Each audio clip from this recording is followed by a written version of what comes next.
Hello, ये है हमारा फोर्थ लेक्चर एडीआर का। इससे पहले हम लेक्चर थर्ड में भी एडीआर कर चुके हैं, तो वो भी देख लेना। अब देखो, इसमें अगेन हम कुछ बहुत ज़्यादा इम्पॉर्टेंट एंजाइम्स, इनहिबिटर्स, ऐसी ड्रग्स देखेंगे जिनके एडवर्स रिएक्शन बहुत ज़्यादा इंपॉर्टेंट होते हैं, क्योंकि ये जो ड्रग्स हैं ये जनरली यूज्ड होती हैं। मतलब बहुत कॉमन जो बीमारियां होती हैं उनमें हम इनका यूज़ करते हैं, तो हमें इनके एडीआर पता होना चाहिए। इनसे बहुत ज़्यादा क्वेश्चंस आते हैं। अगेन इन्हीं सातों में से इस बार फिर से नाइपर में एक क्वेश्चन नहीं, दो क्वेश्चन मैंने खुद अटैम्प्ट किए थे, तो लास्ट तक देखना। सबसे पहला है माओ इनहिबिटर्स। माओ क्या होता है? Mono amine oxidase inhibitor. तो ये हम कहाँ पढ़ेंगे? जब आप एएनएस पढ़ोगे, पार्किंसन पढ़ोगे एंड हाइपरटेंशन के बारे में पढ़ोगे, तो माओ इनहिबिटर्स का यूज़ होता है। ठीक है, इनकी क्लासिफिकेशन एक बार देख लेना तो समझ में आएगा। इसका एक सबसे ज़्यादा एडवर्स इफेक्ट होता है, वो होता है चीज़ रिएक्शन। हाँ, चीज़ रिएक्शन। इसमें क्या होता है, मैं इतना बता देती हूँ कि जब हम कोई माओ इनहिबिटर लेते हैं और उसको अगर चीज़ रिएक्शन हो जाता है, तो जो पर्सन होता है उसको बहुत ज़्यादा शिवरिंग होती है। शिवरिंग मतलब कपकपाना, है ना? तो ये उसका एक साइड इफ़ेक्ट है।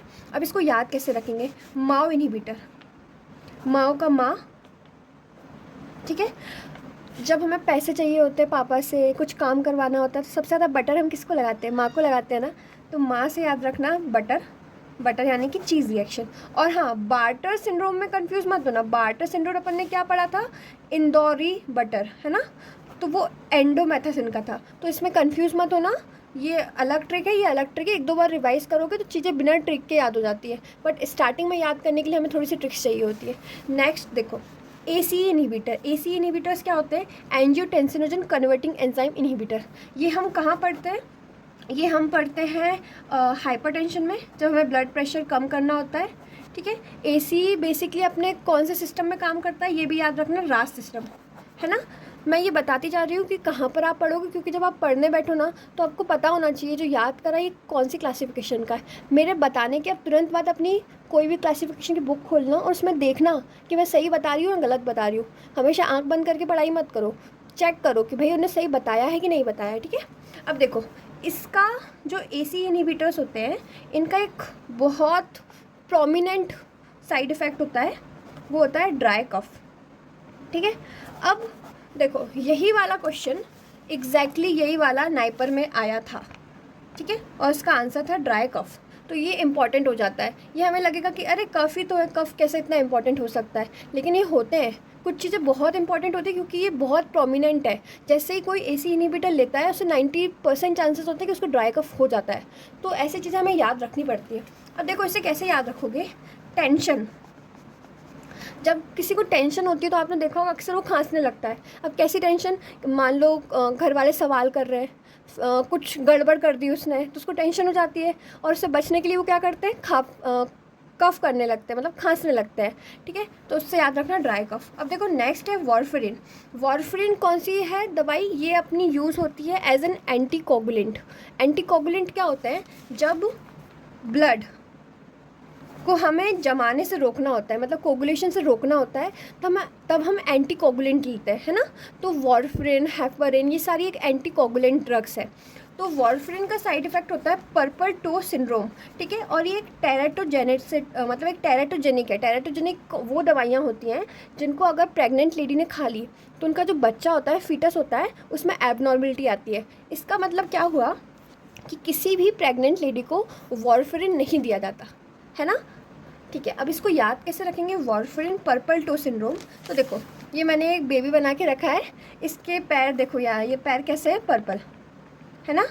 आप इसको ऐसे याद रख सकते हो कि ये जो बेबी है, ये इमेज याद रखो, और ऐसे याद रखो कि वो बेबी एक मूवी देख रहा था, वॉर मूवी।